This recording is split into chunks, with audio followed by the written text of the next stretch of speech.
We have arrived at the final class that I need to guide you through, the Druid. Welcome to the Attic Dungeon. My name is Sam. Whether you want to speak with plants or teleport through plants, I'm here to help you with everything. Once again, I'm here to thank you for watching all the crap that I'm spouting onto the intertubes. Thank you. Hopefully you'll still be with me next year. Bring some friends to watch the show. Even better, actually, don't bring them, but send them my link so they generate more views for my greater glory of the Empire. So we're here to talk about Druids today. Those tender, tree-hugging, fairy-loving types of people that aren't me. No, don't worry. I actually don't play the Druid class that often, but I quite like the idea and what they're capable of doing. Absolutely terrifying class in the right hands. But what are people expecting of you when you're bringing a Druid to the table? I'm not sure, actually. I think people expect a lot of things. To begin with, they expect you to be able to cast spells. Haha, didn't see that one coming. No. The Druid has a very well-rounded selection of spells, so they expect you to be able to heal a bit, blast stuff, solve some problems. You know, in a way, you're a bit like a wizard with healing, but what you don't have are all the people manipulation spells. You don't have suggestion or command or that kind of stuff. That's not the Druid's area of expertise. You have other problem-solving stuff to manipulate the environment rather than manipulate social situation. I think that's a good way to represent the Druid spellcasting on top of summoning, healing and blasting. So that's the spellcasting thing that they expect. They also expect you to be good at exploration. In a different way than the rogue, but since you can change into many animals, it's very easy for you to get in somewhere and spy on the enemy or scout the terrain and what have you. So those are things the Druids are really good at. What else can they do though? They can make a very fair tank. Obviously, if you specialize in the wild shape, like the Circle of the Moon Druid, you will be a fantastic tank. Other Druids do still wear medium armor and a shield, so they don't suck at taking a hit. That's for sure. But you can actually do everything that is not social stuff. You really don't have any good skills or spells to handle social stuff. You probably are not the best tank because you like concentration spells and you don't have a lot of like self-defense spells. You don't have, for example, haste to give yourself +2 armor class or shield of fate or stuff like that. So you can take a few punches, but you're not a full tank. Don't try that. Not the best idea unless you're Circle of the Moon. Then go deep. And the social game is not going to be for you. Well, obviously participate in it, but it's not going to be your strong suit because the class is lacking the tools to do that. But other than that, Druids can do anything, which is great. What do you get as a Druid? First off, the old trusty D8 hit die. So you're not going to be a wet paper bag, but you're not Conan the Barbarian either. Oh well. When we come to proficiencies, there's the interesting bit. You get light, medium armor and shields. And here we come to the eternal struggle of the Druid in 5e. No, wait, before I dive into that, let's first cover weapons as well. You get clubs, daggers, darts, javelins, maces, quarterstaffs, scimitars, sickles, slings, and spears. So you don't get all simples or all martials, you get this weird mix of weapons that historically are linked to D&D Druids. Now, back to the issue at hand. Druids don't wear metal armor. In 5e it is worded as Druids will not wear metal armor. They can actually, they physically can, but the player handbook says that Druids will not wear it, more out of belief if anything else. In previous editions of D&D, if a Druid wore metal armor, they lost their spellcasting. They could not be a Druid. There is no such rule in 5e. So, yes, Druids out of conviction don't wear metal armor, but if your Druid says, I don't really care, or I'm from a different Druidic circle, honestly, I could see a Druid from a Circle of the Mountain be perfectly okay with iron and stuff. If they wear metal armor, like Halfplate for example, your Dungeon Master can't really do anything about it. This is the line. Druids will not wear metal armor or shields. Is completely fluff. It's lore fluff. It's a remnant from earlier editions of Dungeons and Dragons where Druid had this strong prohibition around wearing metal armor, but that's gone. They only say that they will not do it, but nothing happens if you do it. This sparks a lot of debate, especially on the Dungeons and Dragons Beyond forum. My god, there's like a 50-page topic about this thing that just keeps going and has been going for 2 years. Personally, as a dungeon master, from a game technical point of view, I don't see a reason why a druid should not be able to access the metal armors, aka the higher armors of the medium armor tier. It is not going to break their class. Look at the cleric who starts out with medium armor, half of them has access to heavy armor. They don't break the game being a full spellcaster in strong armor. The druid will not break the game being a strong spellcaster in stronger armor, not heavy armor of course, they don't get that proficiency. But I can get that some people are still very attached to the old druidic ways of previous editions, so I would suggest you find some sort of in-between where your druid gets access to, I don't know, bone armor, ironbark armor. There's a spell called Ironbark that raises their armor class, so I could imagine there's a tree somewhere out there called an Ironbark tree, and maybe you can just harvest this tree and craft armor from that thing, and hence have a decent armor suit like a half-plate or whatever, but you won't be wearing any iron, and thus the lore people won't get their panties in a tizzy. That's my suggestion. Honestly, as much as I love lore and backstory and what have you, the way they worded the thing about metal armor for druids makes no sense. It tells them they will not do it, but it doesn't add any effect if they do. So there's a rule, but no consequence if you don't follow the rule. Also, there's no gameplay technical reason why this rule is still in effect. So it's a bad rule. It's not even a rule. It's a thing. And that's all I'm going... No, that's not all I'm going to say about it. One more thing. They cannot wear metal armor or shields, but they can wear iron weapons. Yes, it's perfectly okay to stab someone with an iron scimitar, as long as you're not wearing an iron shield, because oh no, the druids would think badly of you. So the contradiction is very big in my head. Too big, actually. Iron weapons, but no iron shield or armor. Why or how? What is the deal there? So, talk to your DM about this, I think, because it makes no sense. And it's an old bit of fluff that makes no sense in today's game. Okay, enough for weapon and armor proficiencies. Obviously, oh yes, you get tools as well. You get one kit, you get a herbalism kit as a druid as well for free. Not the kit, but the proficiency, you get that for free.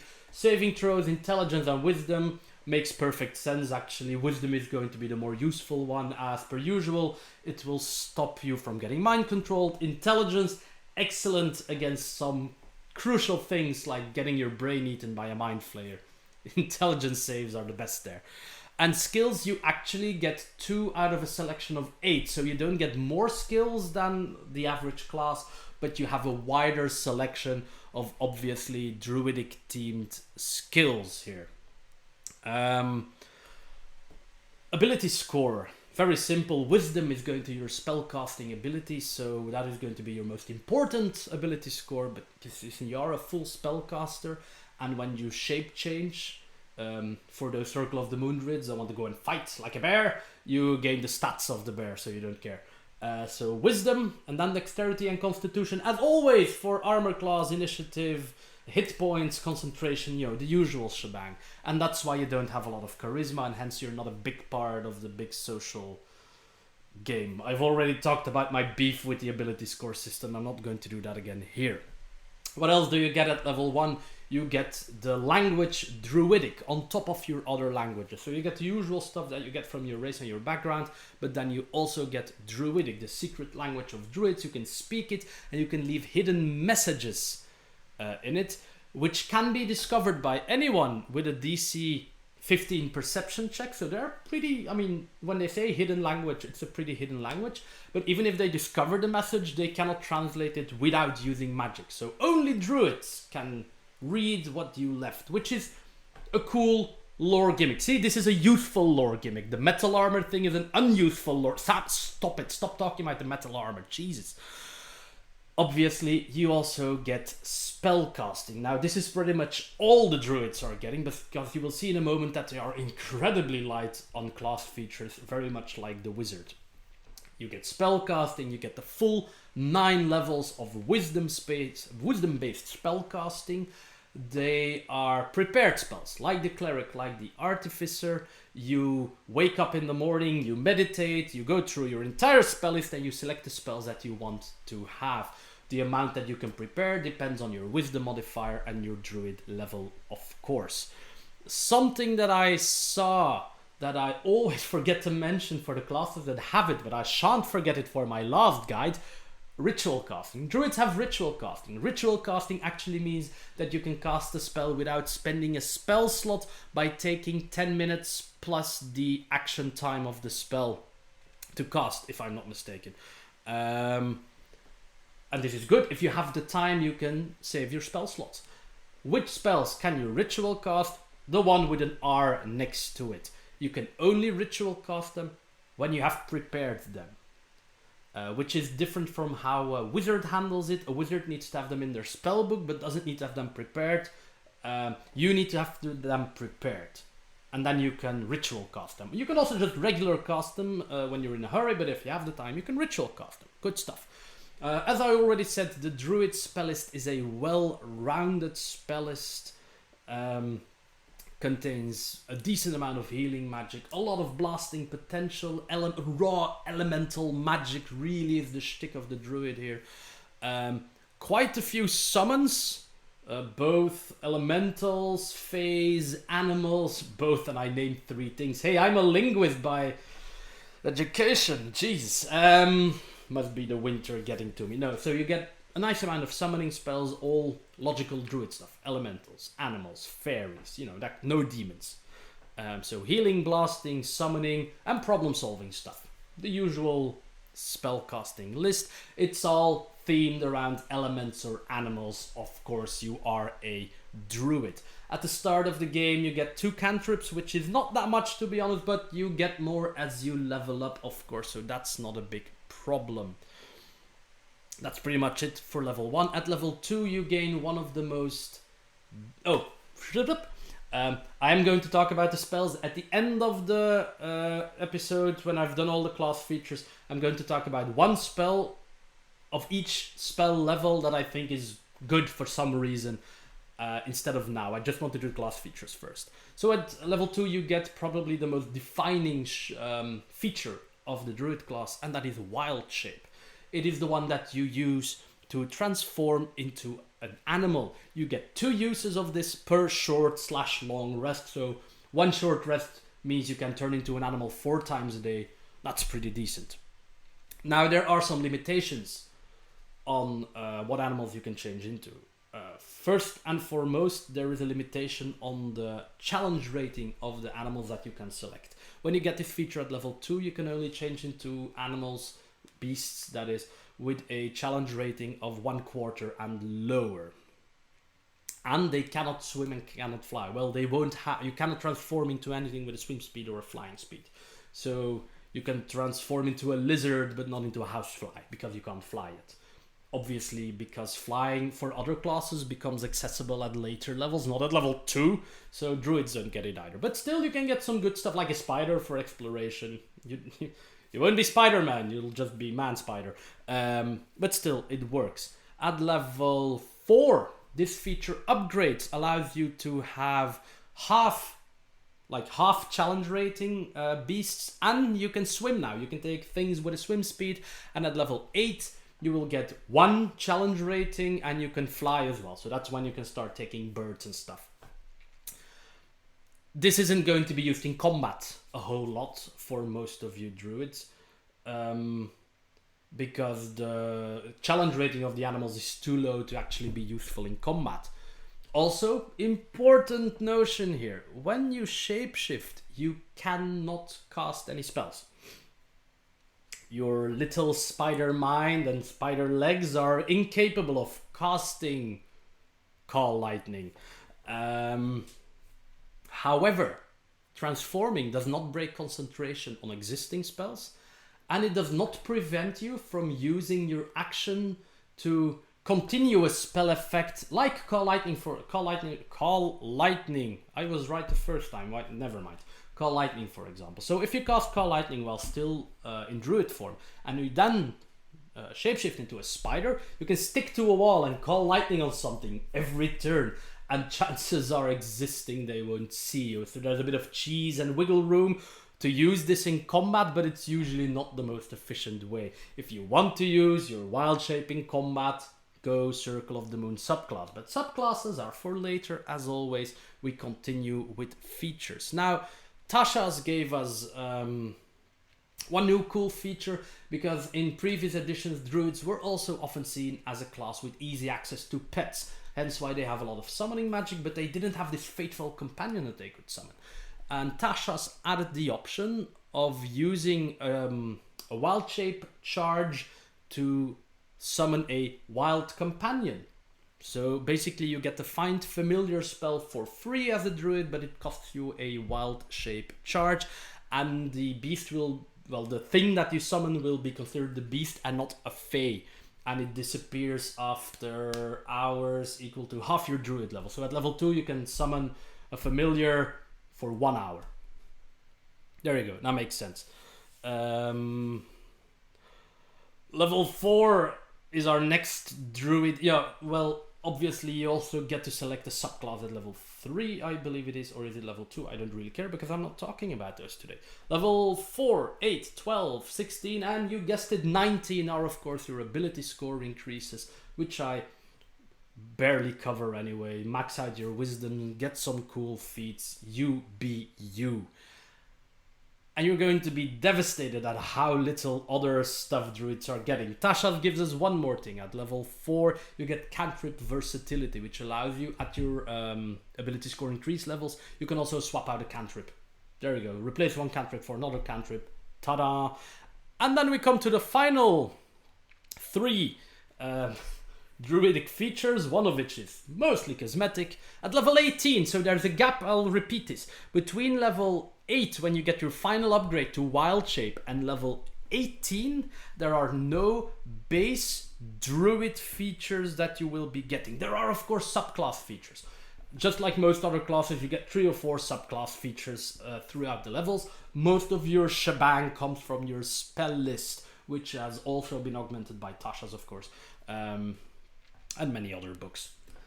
But in between level 8 and level 18, there is no base druid stuff that you're getting. At level 18, however, you are getting the amazing timeless body, which basically means that you live for 10 times as long as you should.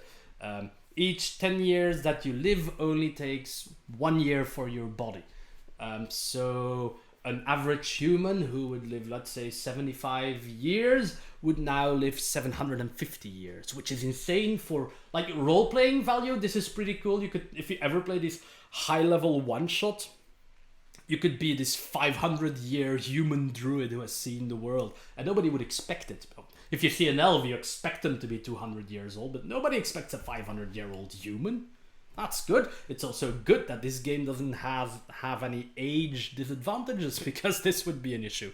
But that's the useless one you get at level 8, and it's cool, but it's pretty useless.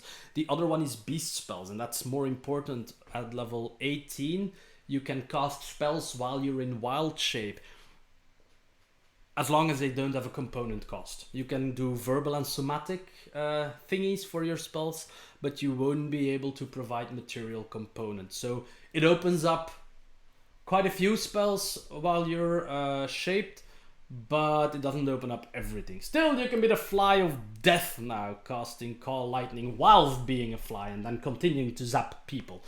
Entertaining business, and it's how you kill the villagers. It's how you kill the goblins and help the villagers. Much better. And at level 20, you get the Arch Druid, or Arch Druid, whatever you want to pronounce it, feature. Does 2 things. First, it gives you an unlimited supply of wild shape features, which is good, but I think it's a bit weird that you never get more than 2 over a short rest, which most of the time is enough because, you know, short rest. I know for Circle of the Moon Druids it's a bit close call sometimes. Then again, if you run out of those, just start blasting stuff at your 9 levels of spell slots. But it's weird that it goes from 2 at level 2 to infinite at level 20 and there's no in between. It's a bit weird. But you can also ignore verbal, you can not just perform them, but you can now ignore verbal and somatic components of your spells, which is fun. You can do silent casting, that's always fun. And you can also ignore material components as long as they're not consumed by the spell. So we have spells like, I can only think of Hero's Feast, and I don't even think Druids have it, but Hero's Feast has a 1000 GP component, like a jeweled bowl, which gets consumed by the spell. That you cannot skip. But, you know, the bit of guano you need to cast Fireball, I think it is, you can perfectly ignore that. You don't get Fireball. I'm bad at remembering Druid spells. I don't play the class. You get the idea. You can ignore most components. And this also applies to your beast shape. So now your wild shape beasts can also cast spells with components at level 20. This is not a horrible capstone, but I think at this level there's more terrifying things Druids can do than change into a raven and unleash hell on me. It's not horrible. This actually helps. It's the one subclass that I keep talking about, and it's not even my favorite subclass, Jesus. But it helps Circle of the Moon Druids more than any other subclass, in my opinion.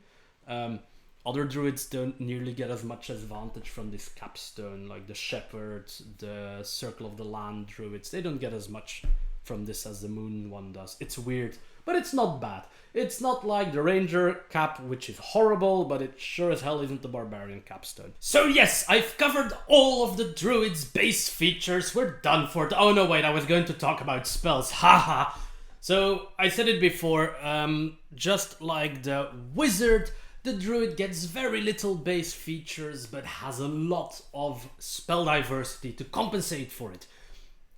The spell list is huge. I'm not going to talk about all of them. I'm just going to pick out one spell from each level and tell you why I like this spell and why it's very Druidic for me. Let's start with a very simple spell at level 1, Fairy Fire. Few classes get Fairy Fire. What it does is you cast it in a cone, I believe it is, or on some enemies. If they fail a dex save, they get glowy stuff attached to them. You can pick the color. All of your allies have advantage on attack rolls versus these targets, and the targets can't turn invisible.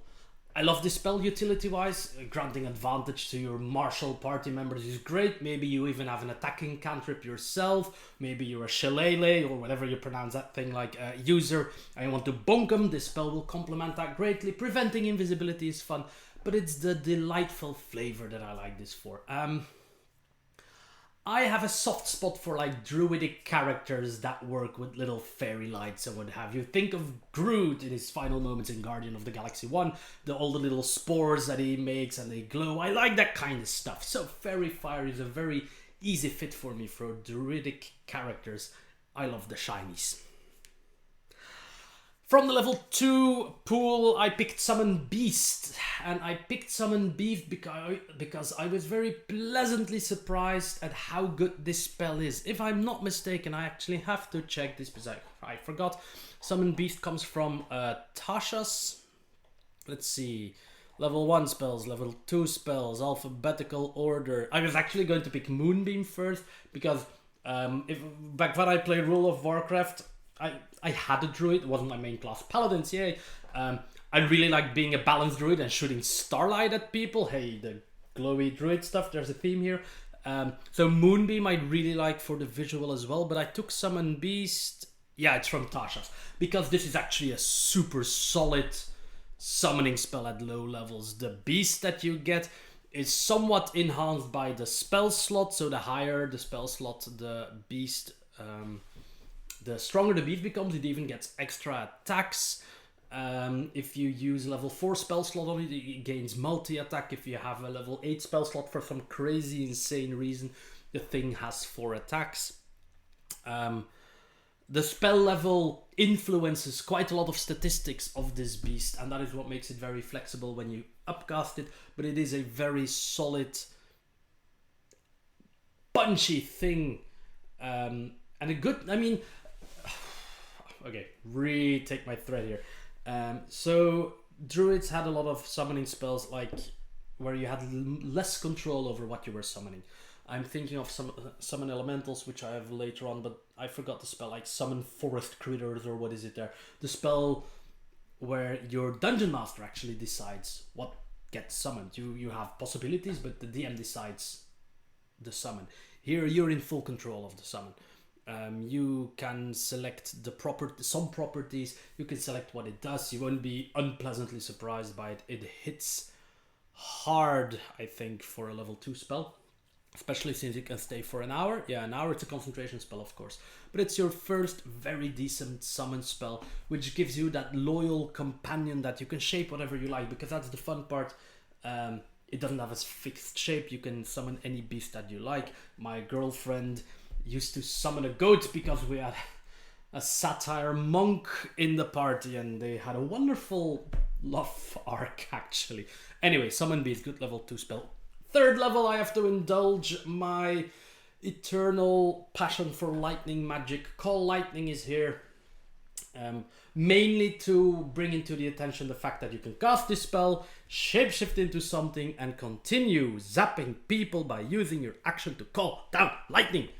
Moonbeam does the same thing. I think you get Sunbeam later down the road. Same idea, but so all those spells that are concentration and allow you to use your action later on to repeat an effect are usable while wild shaped. Also, this is lightning. Lightning is good. Lightning is always great. Level 4, a spell that is for me very much Druids incarnated, even though other classes get it as well, of course, is Polymorph. I love Polymorph. You have this shape-shifting vibe already. Picking up Polymorph is going to enhance that by not just enlarging what you can change in, but also what your party members can change in. Hey, who doesn't like a huge giant crab? Big difference here, of course, is that when you shapeshift on your own, you keep your mental ability scores, and you only take over the physical scores of the animal. Here, you take over the full shebang, and you'll never be able to cast spells in a polymorph. Even though you later on get the ability to cast spells in wild shape, you will never be able to cast stuff in polymorph. But it's a good spell, you know, T-Rexes. That's all I have to say. Level 5, Conjure Elemental. A bit more of a random summoning spell because the Dungeon Master ultimately decides what type of elemental arrives, but the surroundings kind of influence it.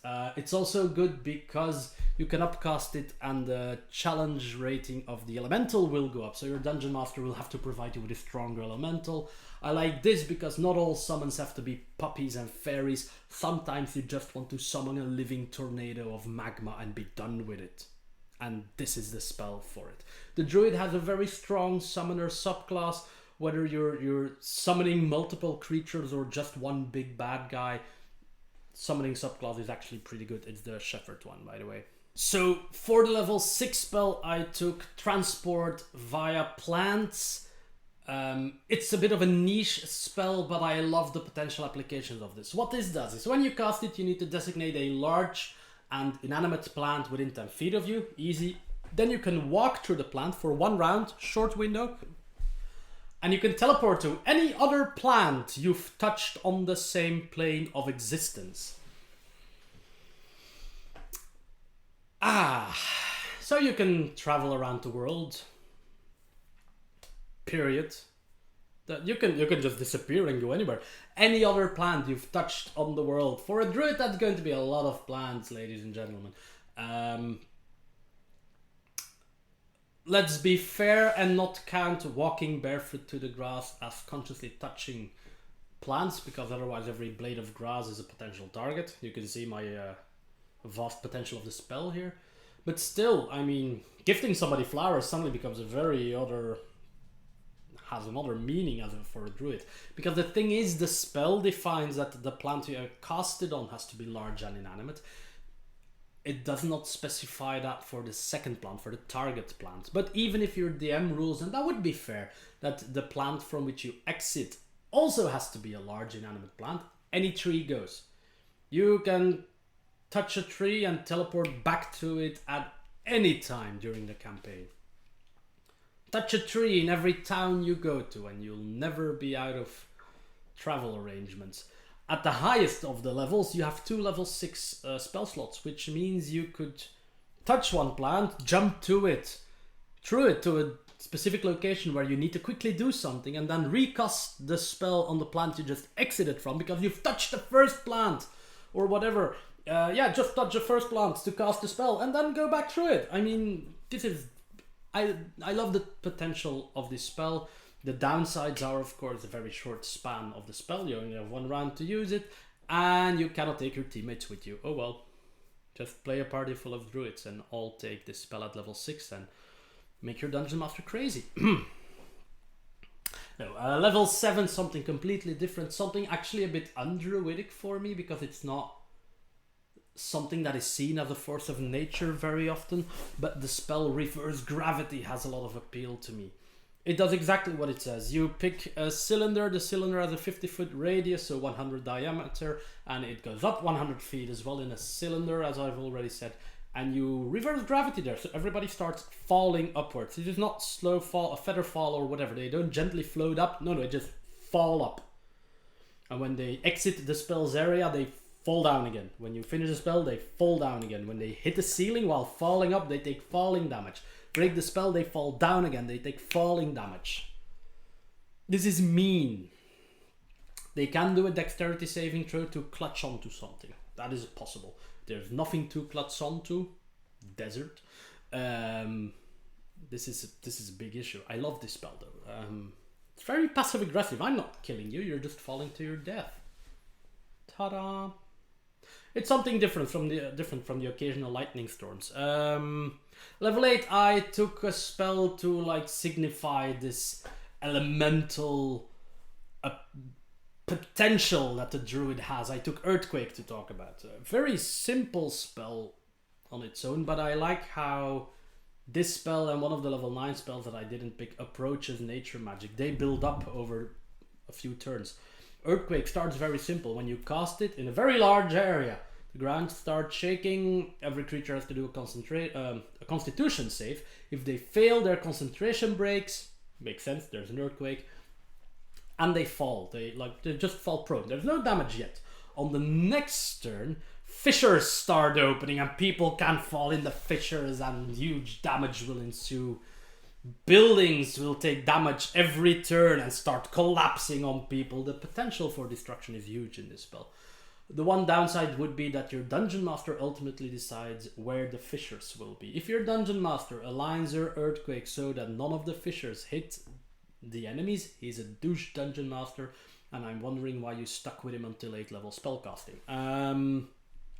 But I like this spell because it shows the raw elemental potential of the druid class. In the same idea, there's this level 9 spell that has a storm that increases in power over the first 5 turns and then keeps doing what it does for 6, 7, 8, 9, 10. But I didn't take that level 9 spell. I took Shapeshift to once more amplify the shapeshifting potential of the druid.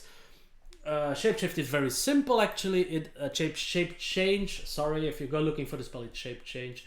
It allows you to change into any creature that you've seen with a challenge rating that is equal or lower to yours. So that would be 17 when you get this, and in the end you can turn into a CR 20 creature, which is adult brass dragons, for example, leviathans, stuff like that. The bigwigs of the game, you can turn into them for a full hour, I think it is. I'm not going to look it up. You retain your mental scores again.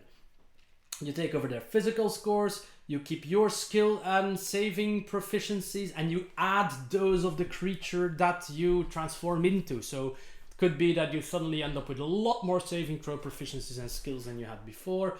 If they overlap, you take whatever proficiency is highest. You get all of the actions except legendaries and lair actions. This is a pretty solid I am now a dragon and will do whatever I want spell. This is nice. The usual rules for HP apply. Well, shape change. I forgot to explain those. Very simply put, if you get knocked down to you get the HP of your new shape. If that goes to 0, you go back to a druid form. Any damage that is left over gets transferred to your druid HP. This should be good. I like this spell. Again, the creative potential is big. The potential for destruction is even worse because, well, even bigger because it's a level 9 spell. I mean, You don't use level 9 spells to plant a nice new garden, you use them to break the fight or the game. That's what you get for playing at level 17. No, that's just me mesmerizing on high level spells. Okay, there we are. I talked about 9 Druid spells. I talked about all of the Druid's class features. I'm very happy to announce that I am now done with my base class guides for all of the classes. That means, dear people, that I can move on to subclasses, which should keep me busy all the way through 2022, 3, 4, 5, 6, 7, and 8. And on the side I will try to finish those role-playing guides as well. So much stuff to do. Hopefully I'll see you in 2 weeks in the Attic Dungeon.